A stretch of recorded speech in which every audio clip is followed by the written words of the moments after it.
Welcome back now. From tidy towns groups to parents who coach the local soccer team, volunteers are often the cement that hold a community together. National Volunteering Week kicks off tomorrow, and this year's theme is Volunteering Builds Better Communities. Joining us now with more on this is entrepreneur, presenter and former Rose of Tralee. Our favourite Rose today, of course, Maria Walsh. Oh, you're very welcome. Thanks for having me on. Happy Sunday. Great to see you, looking so lovely and summery in your gorgeous colour. Happy 30th Thank birthday. you so much. Incredible. I wonder if anybody is texting in to confirm or deny. We've got a couple of photographs of birth certs, but we're not going to show them.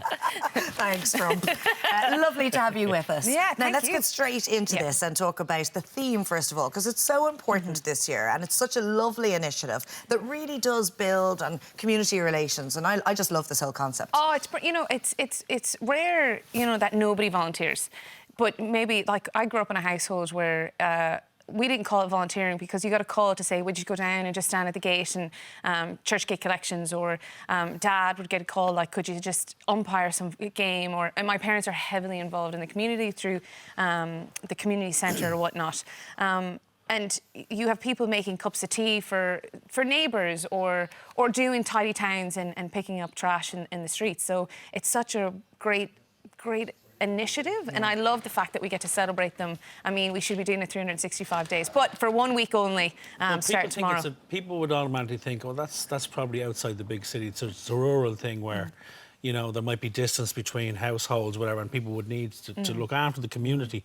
But it's very much alive in urban areas as well, because there's local community centres, there's local self-help groups that need volunteers, even the local football teams, the GAA teams. Yeah. I mean, we've seen a huge increase in men's sheds even. Like, that's a great significance of that, and that happens right throughout the country. And the volunteer centres in particular, there's one in every county. They have a service centre, and it's free. They help out, they give free seminars.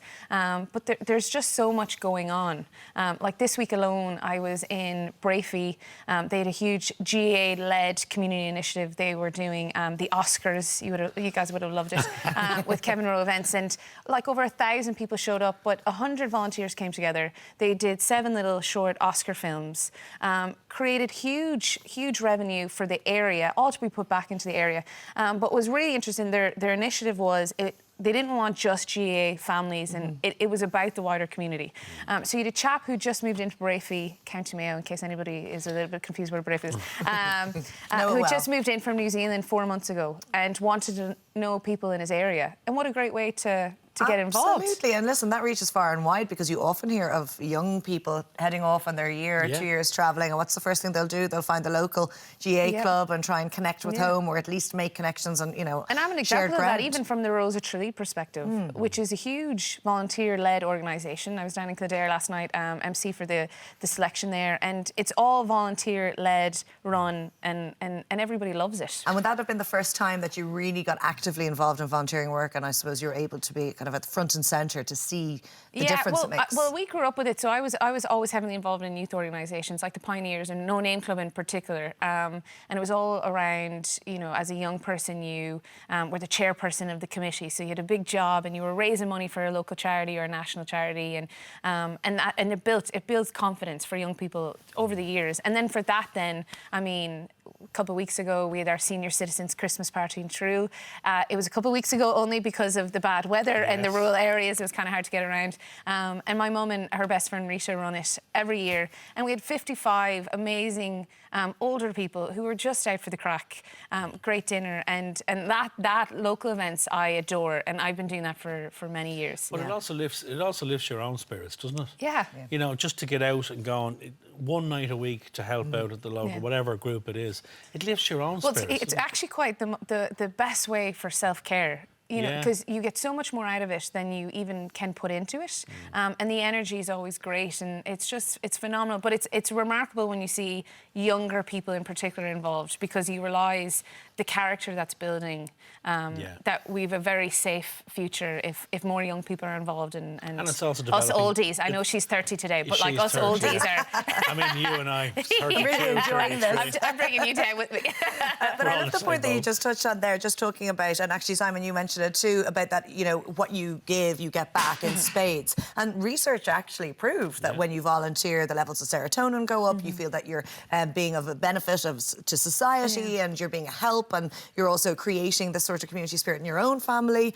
So I think that absolutely it's wonderful to help people, but for yourself and for your own peace of mind and psychologically, I think it's very uplifting. I mean, society and social media, we're all like time poor, and I get that. You know, I mean, no better when you're in this industry. You're chasing, you're rushing, and you're trying to get everything done for the day. Particularly even if you're a parent, but you could give 1 hour a month.